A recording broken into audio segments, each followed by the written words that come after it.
wanted to do a quick video talking about how I like to dye and set up my different legendary armors.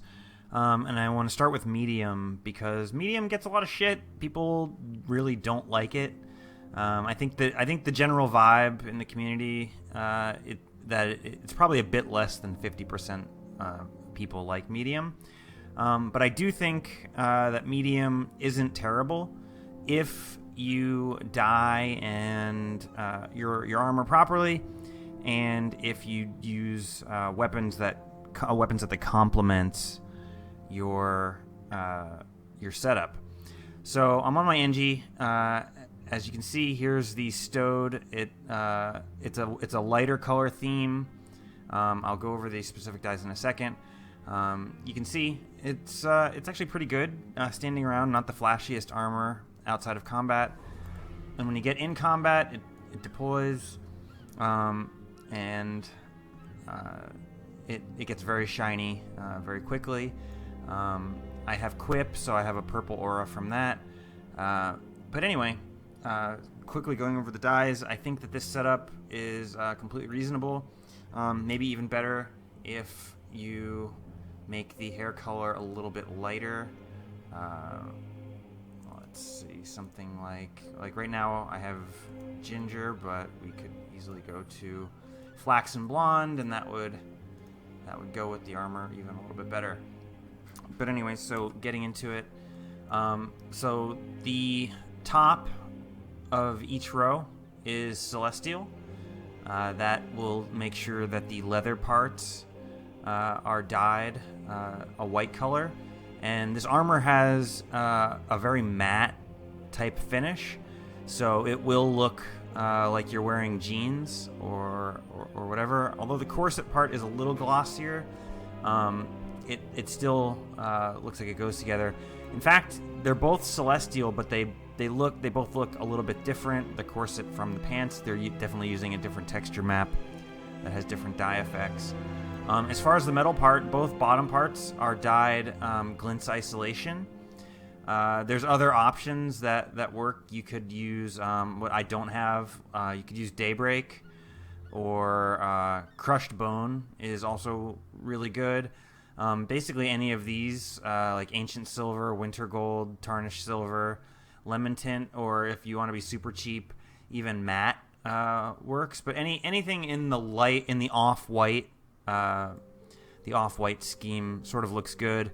Brass is brass colors are probably a little too orange and yellowy, but yeah, I definitely think that this has a pretty good look when dyed. You can get a better idea in the hero panel where there's more neutral lighting, how it looks set up. It's very bright and very flashy, and I think it's definitely a decent look if you have a character with light skin tones, light hair colors, etc.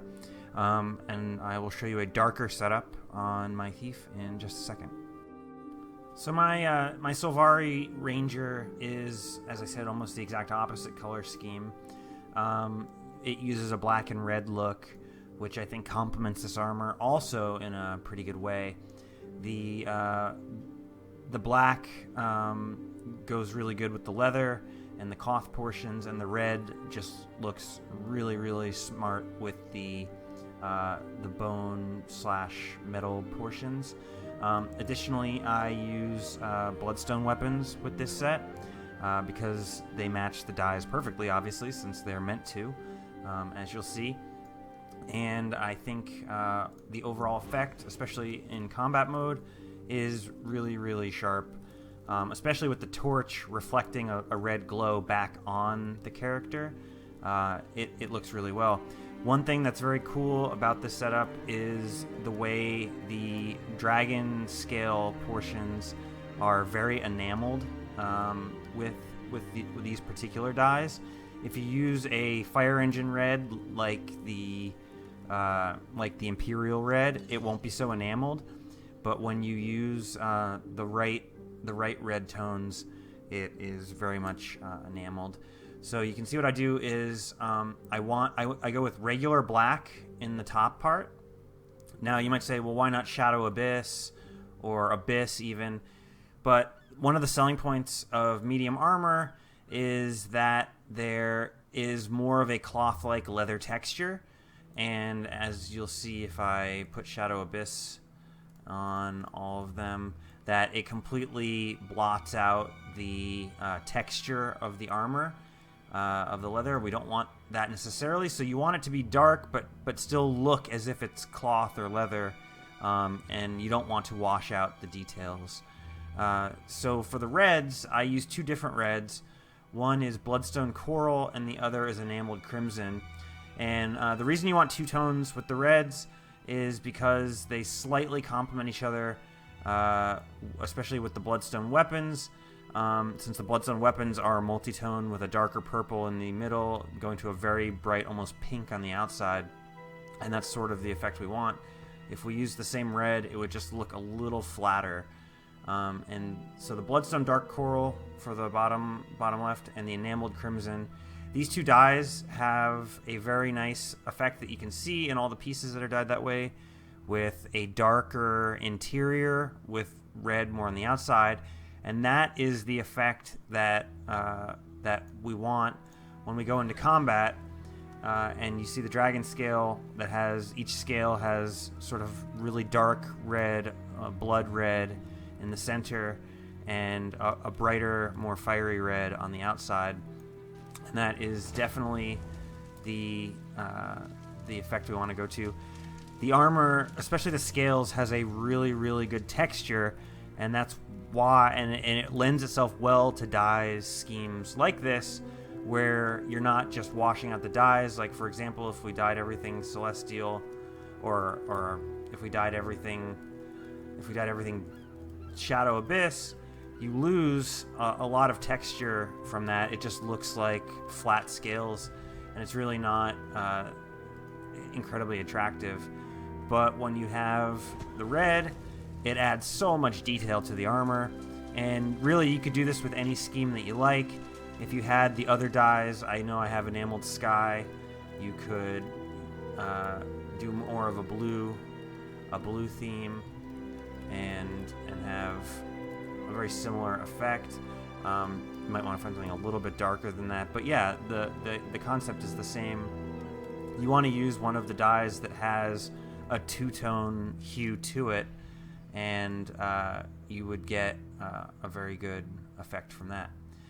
So yeah, that's it for medium. That's how I have my medium armor set up. Do I personally think it's the best of the legendary armors? No, not at all. And in fact, I'll go as far as to say that I prefer it the least of the three, but it does have redeeming qualities, and I think some of the criticism against it is undeserved. And I think a lot of people are judging it just by going, oh, Shadow Abyss, boom, boom, boom, full Shadow Abyss, and I'm done, and it doesn't look as good. But if you take the time to find a complementary dye scheme that goes with the inherent characteristics of the armor, and you have a nice matching weapon set that goes with the scheme that you're after, it's actually quite nice. So thank you guys for watching. I know it's kind of off topic of my usual thing. I'm not really a big Fashion Wars person. I obviously have preferences, but I'm definitely not one of the esoteric fashion people on GW2 style or anything like that, who are really, really into that sort of thing. So hopefully this gave some of you guys out there who are bumming about the medium armor a little bit of inspiration, and I'm sure I'm going to hear from you in the comments below about how shitty medium armor is, no matter what you do to it. But it is what it is. Thanks for watching.